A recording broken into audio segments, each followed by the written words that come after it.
If you love the build guides, this video may not be for you. If you are only interested in vanilla content, this video definitely is not for you.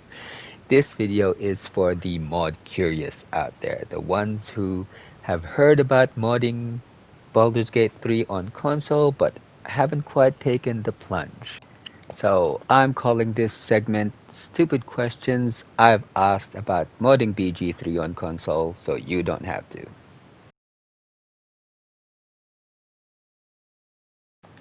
No, it will not. And I am saying that with a 99.99% confidence of the answer. Why is that number so high? Well, because of this video. That is Larian outlining the processes that they take and the tests that they do to curate and verify the suitability of all the mods that end up in the mod manager for consoles for BG3. So yes, Larian actually curates and tests every mod that console users have access to. Unlike PC users who can use third-party mods, mods that haven't been tested by Larian to go into the mod manager, their in-game mod manager, console users don't have this. So we have a limited number of mods that we can access, but we are more safe because those mods have been tested. You can have up to 100 mods be applied for any playthrough.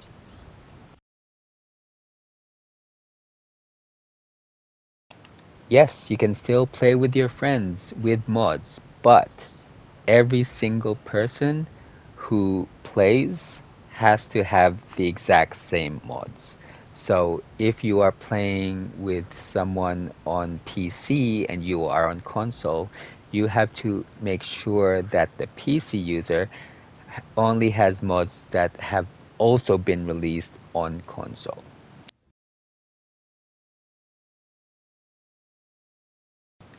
Any old saves you have will be unaffected by any mod that you download now. You may get a warning if you play a game with mods and then you decide no, you want to go back to a vanilla playthrough just to see the differences. You will get a warning, saying new mods detected. Do you want these mods to be enabled on this save? You will have to manually select no on each of those mods and then load up your original non-modded game and it will work out fine. No, you do not have to use mods for every single playthrough once you start downloading them. You can choose to disable every single mod you have in your library and just boot up a completely normal vanilla game if you wish, and it will have all the mods you have in your library will not affect it in any way whatsoever.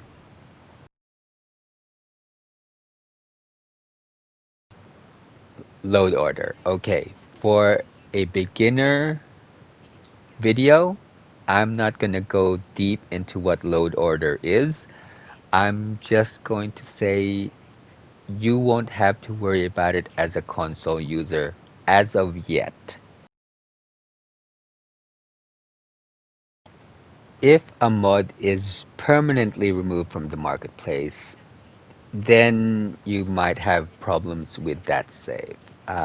For all intents and purposes, that save is dead. There are ways to remove a mod from a playthrough halfway through, but it does require the mod to have been added midway through the game at some point rather than at the very start. It requires that it not be a single save file. You need multiple save files to pull that one off, and it's not guaranteed to work. It could still destabilize the save, and you end up losing the game, losing the campaign anyway. So just don't do it. And if it does happen, it is one of the risks when playing with mods, but you get to play with guns. So pros and cons. No, you do not need a Larian account to download mods. It's quite simple. On the main page, you will see down the bottom Mod Manager. Just navigate down to there and click X once you've highlighted it, and there you are. You're in the mod marketplace. From here, you can select any particular mod, hit triangle to download from this page, or if you want further information, hit X and it will open up the mods page. And usually, there is a blurb on the left telling you what the mod actually does, and then if you like the look of that, you can download it by selecting the download button on the right. Now, the other reason why I wanted to make this video is because I wanted to give quote unquote beginner friendly mods to those who aren't used to the idea yet and maybe don't want, the big, flashy, game-changing mods that I've been talking about and just want to like dip their toe into it. So I've put together a list of cosmetic only mods. These are mods that just change the look of the game from character creation to clothing that is available to you from the Nautiloid. What and I will introduce a few terms that modders use, tutorial chests and stuff like that. And finally, a mod that changes the look of one particular part of the game. So let's go. Oh, and by the way, this is not an exhaustive list at all. Like I said, there is 1,296 mods currently available on the mod marketplace for console. This is just the ones that I am very familiar with, so I've used them and have played with them, and therefore I know how they work, or they have captured my attention in some sort of way. That's pretty much the entirety of why they're on this list. If you believe I've missed out on something that should be on this list, let me know down in the comments below, and I may add it in a future video. So the first mod I want to highlight is CHAR'S Barbie head. So this is a head that will be available for you during character creation for your Tav or your Dirge and for your Guardian.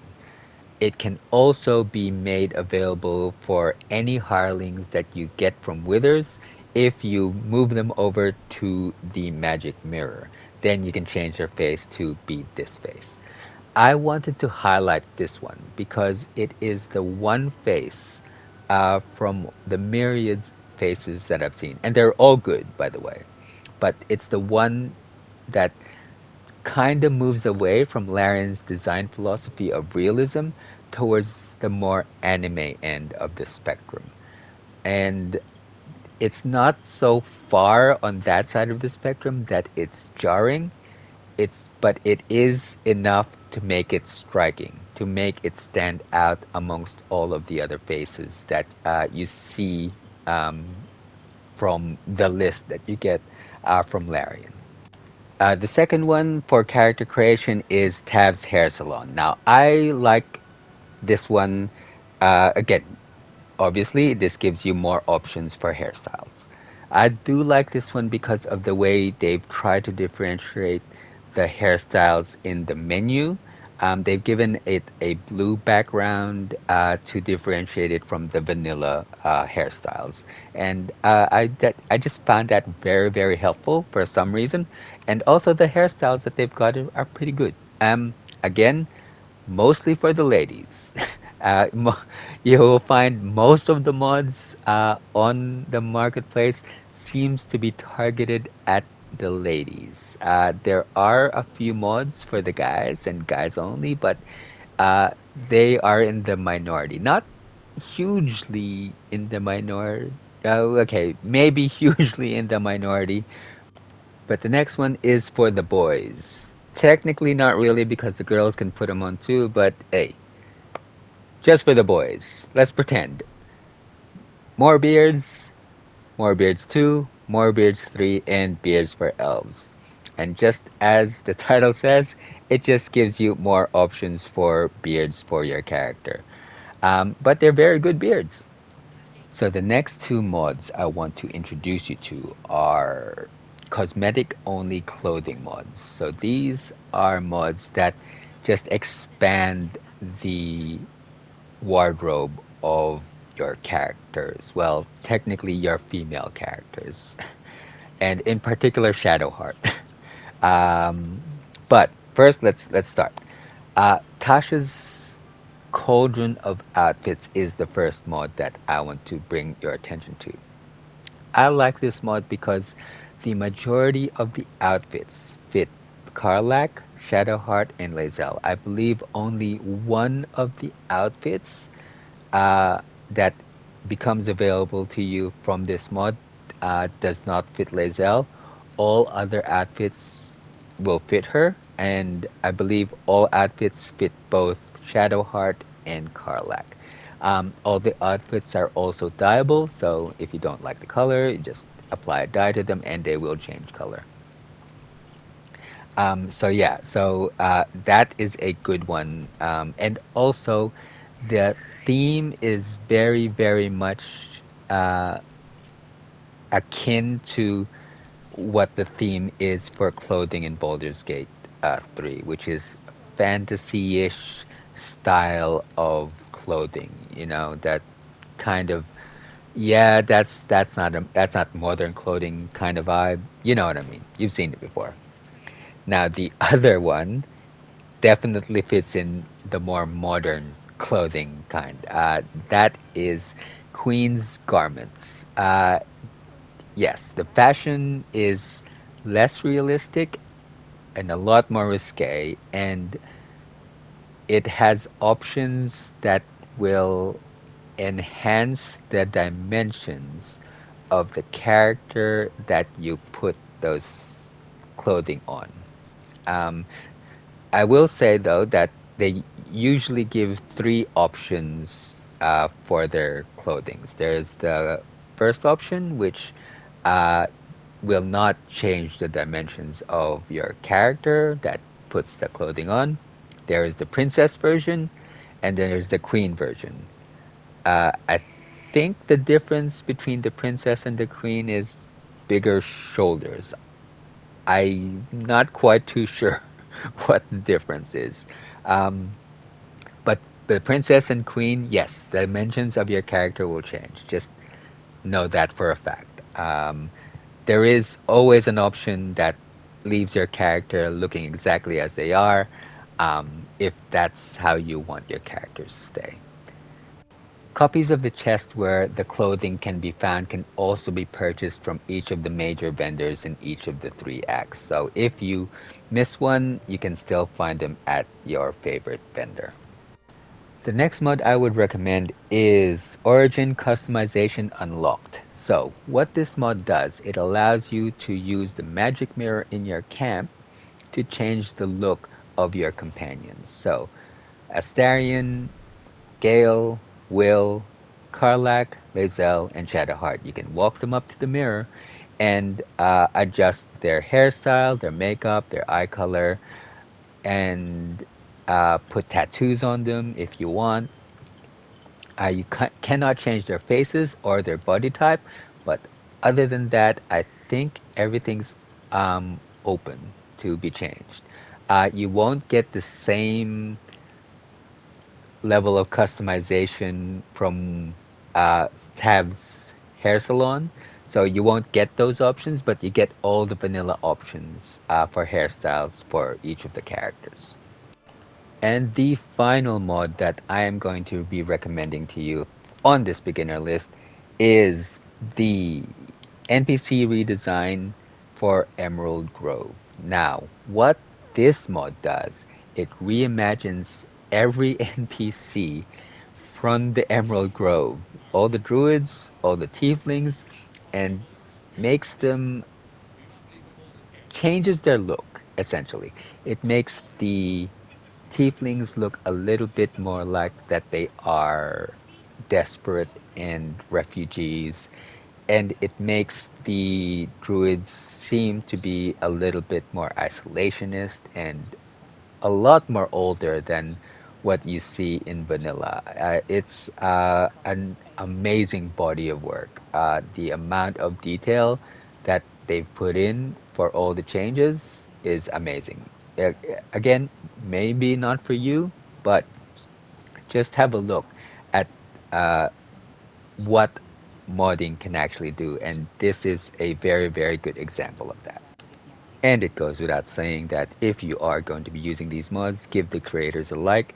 I believe there is a thumbs up button on the marketplace mod. I'm not too sure what it does, but it's something good, I guess.